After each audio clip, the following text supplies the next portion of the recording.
જન્માષ્ટમી એટલે શ્રી કૃષ્ણ ભગવાનનો જન્મદિવસ. કૃષ્ણ ભગવાનનો જન્મ શ્રાવણ વદ આઠમની મધ્યરાત્રિએ થયો હતો, જેથી તેમના જન્મદિવસને જન્માષ્ટમી તરીકે ઉજવવામાં આવે છે.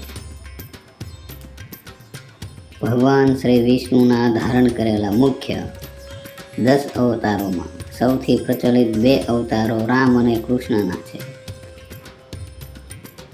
કૃષ્ણ અવતારમાં તેમણે વૈવસ્વત મન્વંતરના 28મા દ્વાપર યુગમાં કૃષ્ણના રૂપે દેવકીના પુત્રના રૂપે મથુરાના કારાગૃહમાં જન્મ લીધો હતો. તેમની માતા દેવકી અને પિતાનું નામ વાસુદેવ હતું.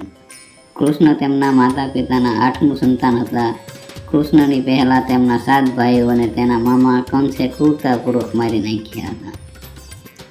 કારણ કે જ્યારે દેવકી અને વાસુદેવના લગ્ન થયા ત્યારે કંસ જાતે જ તેની વાલી બહેન દેવકીને વળાવવા માટે રથ હંકારીને જઈ રહ્યો હતો.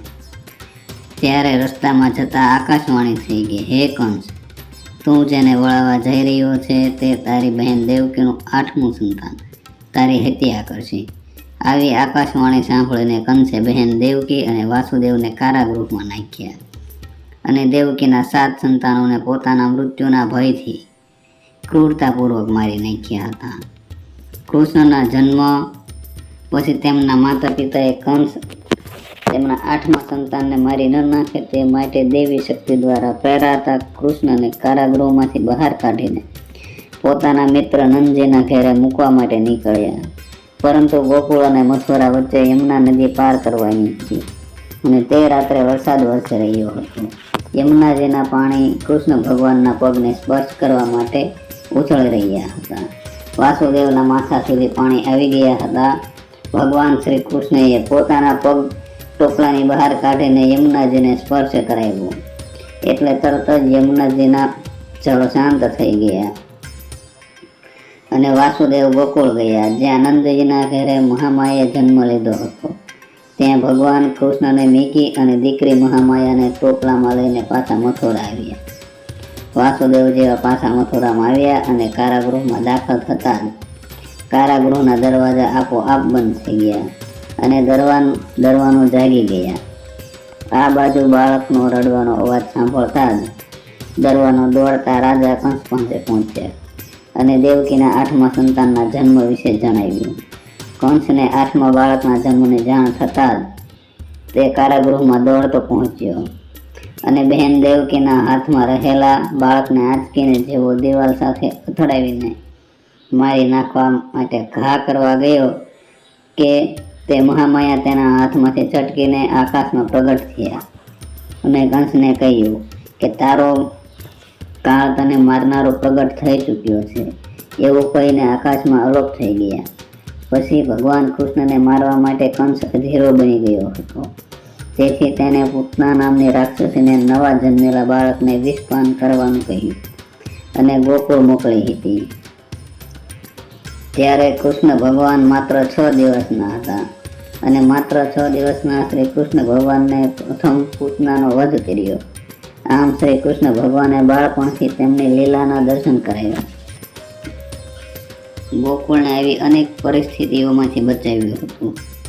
ભગવાન શ્રી કૃષ્ણએ કાળે નાગને નાથ્યો હતો.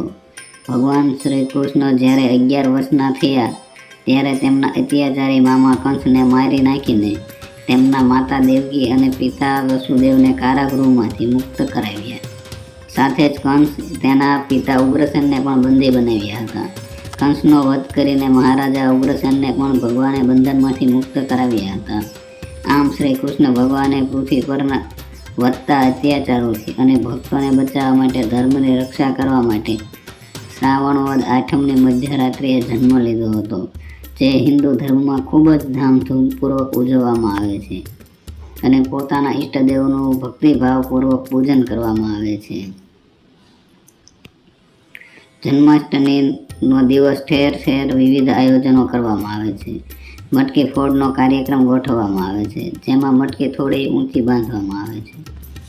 તેમાં ગોરસ ભરેલું હોય છે. થોડા પુરુષો કુંડાળો બનીને ઊભા રહે છે, જ્યારે બાળ ગોવિંદાઓ તે ટોળા ઉપર ચડી મટકી ફોડીને ગોરસ ઉડાડે છે. ગામડાઓ અને શહેરોમાં આઠમના દિવસે સવારથી જ રાસ ગરબા રમાય છે. નવા વસ્ત્રો પહેરીને લોકો પોતાના પરમાત્માનો જન્મદિવસ ઉજવવા સવારથી જ રાસ ગરબે રમે છે અને કૃષ્ણ ભક્તિમાં તલ્લીન બની જાય છે. આઠમની મધ્યરાત્રિએ કૃષ્ણ જન્મ સમયે નંદ ઘેરા નંદ ભર્યો, જય કનૈયા લાલ કી, ડાકોરમાં કોણ છે, રાજા રણછોડ છે, હાથી ઘોડા પાલખી, જય કનૈયા લાલ કી જેવા નારાથી વાતાવરણ ગુંજી ઉઠે છે અને કૃષ્ણના જન્મની હર્ષોલ્લાસ સાથે ઉજવણી કરવામાં આવે છે. ભગવાન આજે પણ પોતાના ભક્તોનું રક્ષણ કરે છે અને દુષ્ટોનો નાશ કરે છે. ગોકુળ આઠમની શુભેચ્છા સાથે આપ સૌ મિત્રોને જય શ્રી કૃષ્ણ.